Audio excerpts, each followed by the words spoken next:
Sveiki, pristatau dar vienus mokymus, kuriuos įrašiau. Spalvinimo knyga. Kaip susikurti spalvinimo knygutes su programa Canva.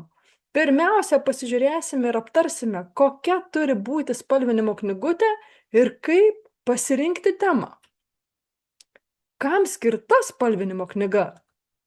Žinoma, tema formatai, kaip pasirinkti tinkamą formatą, kokie jie gali būti ir kaip tai pasidaryti Canva programoje. Labai plati tema resursai. Ieškosime resursų tiek Canvos programoje. Dalinsiuosi su jumis įvairiausiais raktiniais žodžiais.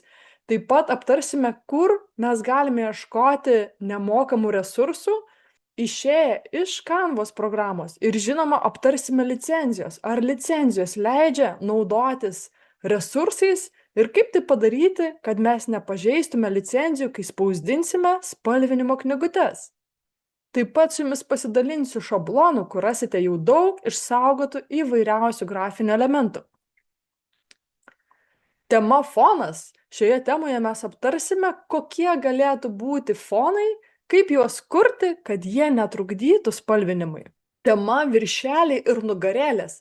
Aptarsime, kokie galėtų būti viršeliai, kokios nugarėlės. Žinoma, susikursime savo. Pasidalinsiu idėjomis, kur mes galime ieškoti įkvėpimo ir kaip pritaikyti savo darbams. Toliau tema maketo korekcijos ir pasiruošimas spaudai. Aptarsime svarbiausius niuansus, kaip tinkamai paruošti savo knygutę spaudai. Toliau apžvelgsiu spaustuves bei ką paklausti spaustuvės prieš siunčiant PDF. Žinoma, dalinsiuosi viską nuosekliai ir parodysiu, ką aš renkuosi ir kodėl.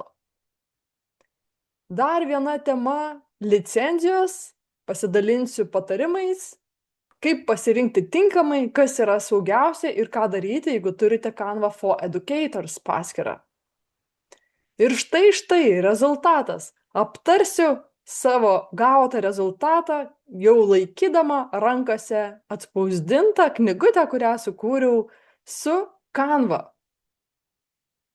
Jei turite klausimų, rašykite man, susisiekite su manimi.